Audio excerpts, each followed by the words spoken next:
ஒரு ஊர்லேங்க ஒரு நியாயாதிபதி இருக்கிறார். அந்த நியாயாதிபதி மனுஷனையும் மதிக்க மாட்டார், தேவனுக்கும் பயப்பட மாட்டார். அப்படின்னா அந்த மனுஷன் எப்படி இருப்பார் பார்த்துங்க.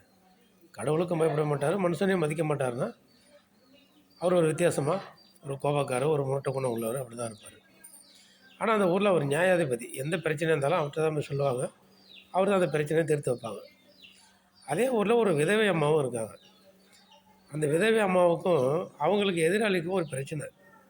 அந்த பிரச்சனையை தீர்த்து வைக்கணும்னு சொல்லி இந்த ஐயாட்ட போய் என்ன பண்ணுவாங்க, அந்த நியாயாதிபதிக்கிட்ட அந்த அம்மா டெய்லி போய் என்ன பண்ணுவாங்க, சொல்லிக்கிட்டே இருப்பாங்க. ரொம்ப நாள் சொல்லுவாங்க. அவர் என்னென்னு கூட கேட்க மாட்டார், அலட்சியமாக விட்டுருவார். ஏன்னா அவர் மனுஷனை மதிக்காதவர், கடவுளுக்கும் பயப்படாதவர். ஒரு நாள் அவரே யோசிக்கிறார், நம்ம யாரையும் மதிக்க மாட்டோம், கடவுளுக்கு நம்ம பயப்பட மாட்டோம், இந்த விதவை அம்மா டெய்லியும் வந்து நம்மளை தொந்தரவு பண்ணிகிட்டே இருக்குது. சரி, நம்ம என்ன செய்வோம், அவங்களுக்கு என்ன பிரச்சனைன்னு சொல்லி நம்ம பேசி அதை தீர்த்து வைப்போம்னு சொல்லி தன் இருதயத்தில் சிந்திச்சு ஒரு முடிவெடுக்கிறார்.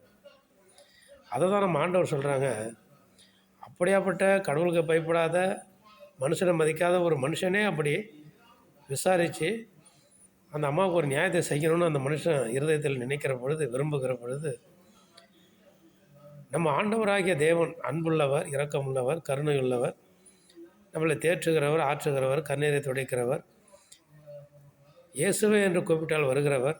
அப்படி அன்புள்ள நம்ம தகப்பன் ஏசப்பா இரவும் பகலும் அவரை நோக்கி நம்ம கூப்பிட்ற நமக்கு, ஜபிக்கிற நமக்கு, ஆராதிக்கிற நமக்கு, நன்றி சொல்லுகிற நமக்கு, நம்மளை அவருக்கு முன்பை தாழ்த்துக்கிற நமக்கு, உபவாசிக்கிற நமக்கு ஆண்டவர் நன்மை செய்யாமல் இருப்பாரா?